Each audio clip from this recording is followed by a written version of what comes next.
दोस्त एक 14 साल की लड़की और एक 30 साल का लड़का। वो लड़का इस लड़की को, एक गरीब घर की लड़की थी, किसी ईंट बनाने के यहाँ काम करती थी, वहाँ से इस लड़की को किडनैप करके ले जाते हैं और उसके साथ शादी भी रचाता है। ये 30 साल का लड़का उसके साथ शादी रचाता है और वो लड़की अक्सर मान भी जाती है और शादी के लिए मान जाती है। और इतना ही नहीं, धूमधाम से इनकी शादी भी कराई जाती है। आइए जानते हैं पूरी कहानी को। दोस्तों, कहानी बहुत ही इंटरेस्टिंग और बहुत ही लाजवाब कहानी है। दोस्तों, कहानी शुरू करने से पहले मेरी आप लोगों से एक ही रिक्वेस्ट है कि वीडियो को लाइक कर दीजिए ताकि हमें मोटिवेशन मिले, और चैनल को भी सब्सक्राइब कर लीजिए ताकि हमें आपका सपोर्ट मिले। दोस्तों, चलिए कहानी को शुरू करते हैं। दोस्तों, ये लड़की होती है 14 साल की, जिसका नाम सुमन होता है और ये एक किसी गांव से बिलोंग करती है। इसके घर में 4 सदस्य होते हैं। इसकी माँ, इसका पिता और इसका एक भाई। भाई इसका करीब 16 साल का था और ये 14 साल की थी। इसका जो बाप है वो मेहनत मजदूरी करता था और इसके पास 2-3 बीघा ज़मीन है, उसको भी करता था। और उसकी माँ अक्सर कार बीमार रहा करती थी। उसमें किडनी की कुछ प्रॉब्लम थी, तो उसमें इलाज में जो सारे पैसे उन लोगों के चले जाते थे। बहुत ही गरीब घर था। और जो सुमन होती है, बेहद ही खूबसूरत और बहुत ही लाजवाब लड़की होती है। दोस्तों, इसकी माँ जो बीमार रहती थी, इनके पास पैसे नहीं थे, तो इन्होंने 2 बीघे ज़मीन थी इनकी, वो 2 से 3 बीघे, उसको बेच करके इसकी माँ का इलाज करवाया। लेकिन कई महीनों के बाद इसकी माँ का इलाज नहीं हुआ ठीक, तो उसकी माँ मर चुकी होती है। उसकी माँ मर जाती है। अब कुछ गांव के लोग कहते हैं कि तुम इस घर को छोड़ दो, इस घर में तुम कभी सक्सेस नहीं हो सकते, यहाँ से कहीं और भाग जाओ तो आप सक्सेस हो जाओगे। तुम्हें बच्ची की शादी भी करनी है, लड़का की भी शादी करनी है, दोनों की शादी करनी है और तुम्हारे पास पैसे नहीं हैं। दोस्तों, जो गरीब घर होता है उसको अक्सर पैसे नहीं मिलते हैं। गरीबी एक बहुत बुरी चीज़ है। तो वो वहाँ से निकल जाते हैं और वहाँ से चलकर आगे किसी शहर में ईंट बनाने का काम करने पर लग जाते हैं। वहाँ एक झुग्गी झोंपड़ी बना लेते हैं, उसमें तीनों जो प्राणी हैं वो वहाँ पर रहने लगते हैं। दोस्तों, ईंट वो बनाते थे, पहले घर पे भी बनाते थे और उनको जो आइडिया था, और वहाँ सीखने का, दोस्तों सब लोग सीख ही जाते हैं, तो वहाँ काम करने के लिए वो लग जाते हैं। एक दिन उस ईंट का जो मालिक होता है, ईंट बनवाने वाला, वो वहाँ पर आता है और देखता है, तो जो सुमन होती है उसको देखता ही रह जाता है, क्योंकि वो लड़की एक ऐसी लड़की थी जो कई लड़कियों में नहीं है।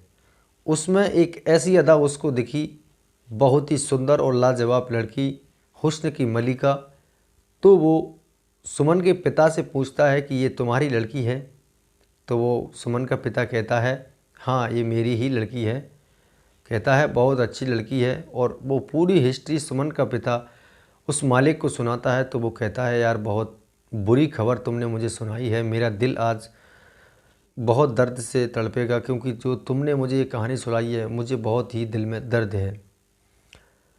तो वो मालिक वो कहता है सुमन के पिता से कि मैं तुम्हें कुछ पैसे दे दूंगा, तुम जब बच्ची का शादी करोगे, बच्ची का विवाह करोगे, तो मैं तुम्हें कुछ पैसे दे दूंगा और तुम अपनी बच्ची की बढ़िया धूमधाम से शादी करना।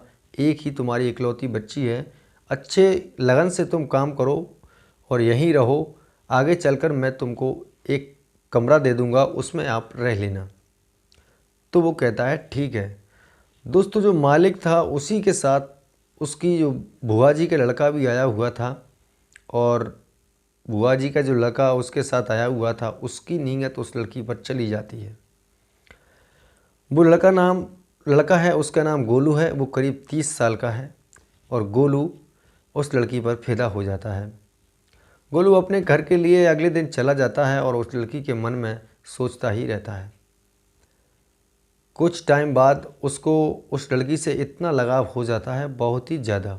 वो उसके जो भाई है मामा का लड़का उसको कॉल करता रहता था, जो ईंट वाला सेठ है उससे, कि वो लड़की है या नहीं है। तो वो समझ जाता है कि आखिर मुझे लगता है कि तुम उससे प्यार करने लगे हो। तो वो कहता है नहीं मामा ऐसा नहीं, पर मुझे उस लड़की में वो खूबियाँ दिखी जो और दूसरी लड़कियों में नहीं है।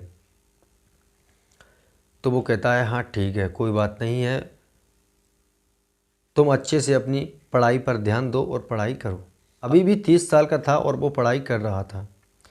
अब दोस्तों उसका मन बहुत ही ज़्यादा विचलित हो जाता है सुमन के बगैर, और वो वहाँ से सीधा 3 से 4 बंदे लाता है और 4 व्हीलर गाड़ी से वहाँ आती है और रात में झुग्गी में रुकती है और उस लड़की को उठाकर ले जाते हैं, उसके भाई को वहीं छोड़ जाते हैं। उस दिन उसका पिता किसी रिश्तेदार के यहाँ पर गया हुआ था, इसलिए उसके भाई को उसकी बहन के पास छोड़कर गया हुआ था कि मैं कल जल्दी ही आ जाऊंगा, काम पे काम करना है, हमें काम पर लगना है, पूरे टाइम तक तुम इसके साथ रहना और मैं जैसे ही सुबह लौट कर आता हूँ हम फिर से काम करने शुरू कर देंगे। तो उसका भाई कहता है ठीक है। अब भाई को वो वहीं छोड़ जाते हैं और उसकी बहन को उठाकर ले जाते हैं करीब उसके गांव से 200 किलोमीटर दूर। जिस गांव में वो ईंट बनाते थे वहाँ से 200 किलोमीटर दूर जाकर उस लड़की को जब उसकी आंखों पर पट्टी बांध देते हैं और वहाँ उसकी आंखें खोली जाती हैं तो लड़की देखती ही रह जाती है कि मैं कहाँ आ गई। उसने अभी तक ऐसे शहर नहीं देखे थे और ऐसी जगह उसने नहीं देखी थी, तो पहली जगह थी उसके लिए, पहली बार वो उस जगह पर जाती है और रोने लगती है और कहती है कि तुम कौन हो और मुझे क्यों लेकर के आए हो।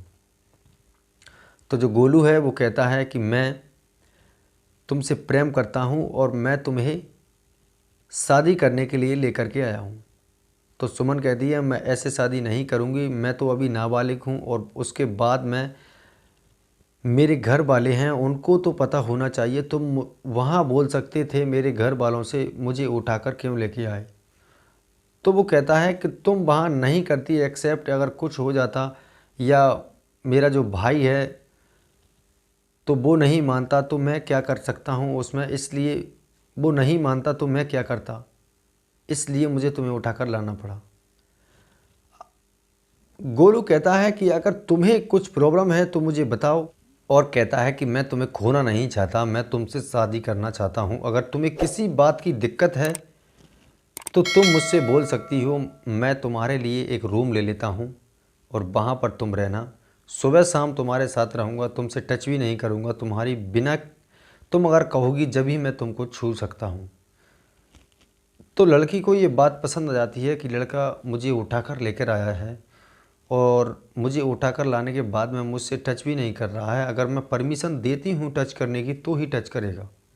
तो लगता है मुझे लड़का बहुत ही अच्छा है। लड़का पैसे वाला था। अब इधर में दोस्तों जो लड़की का पिता होता है वो एफआईआर करने के लिए जाता है।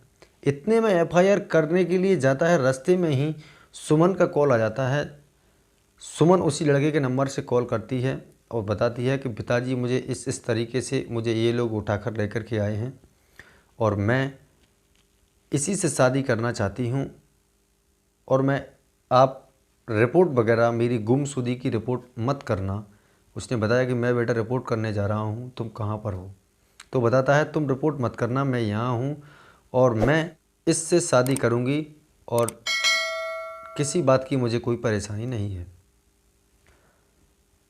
उसका पिता दोस्तों लौट कर आ जाता है और उस सेठ से कहता है कि मेरी बच्ची को किसी ने अगवा किया है और ये उसका नंबर है। तो वो नंबर ट्रेस करता है और नंबर लगाता है तो उसका बुआ जी का ही लड़का निकलता है और बताता है कि तुम उस लड़की को उठाकर क्यों ले गए, मुझे अगर यहीं कह देते तो मैं तुम्हारी शादी यहीं करवा देता, यहीं तुम्हारी बात करवा देता। तो वो कहता है कि तुम अगर नहीं मानते तो मैं वहाँ क्या कर सकता था, मैं वहाँ क्या करता। तो उसने बताया मैंने सुमन के पिता को बताया हुआ था कि तुम जब भी लड़की की शादी करोगे तो अच्छा घर परिवार देखेंगे और तुम्हें कुछ पैसे भी दे दूंगा ताकि तुम अपनी बच्ची की धूमधाम से शादी कर सको। मैंने उसको बताया था तुमने ये काम गलत किया है, चलो ठीक है अभी बच्ची नाबालिग है, कुछ टाइम के लिए वेट करो, मैं तुम्हारी शादी करवा दूंगा। दोस्तों फिर से वहाँ पर दोनों गोलू और सुमन लौट आते हैं और उन दोनों की कुछ दिन बाद यानी कुछ साल बाद उन लोगों की शादी हो जाती है और दोनों बेहद ही खुश रहते हैं, क्योंकि वो तो गरीब परिवार की थी तो अच्छे घर में जाती है। तो गोलू का जो ससुर है, सुमन का पिता, उसको बहुत ही अच्छा लगा और गोलू को भी अपना प्यार मिला तो उसको भी अच्छा लगा और सब लोग मिलजुल कर रहने लगे। दोस्तों, आपको कहानी कैसी लगी हमें कमेंट सेक्शन में बताएं। मिलते हैं नई कहानी के साथ में, तब तक अपना ख्याल रखिए। जय हिंद, जय भारत।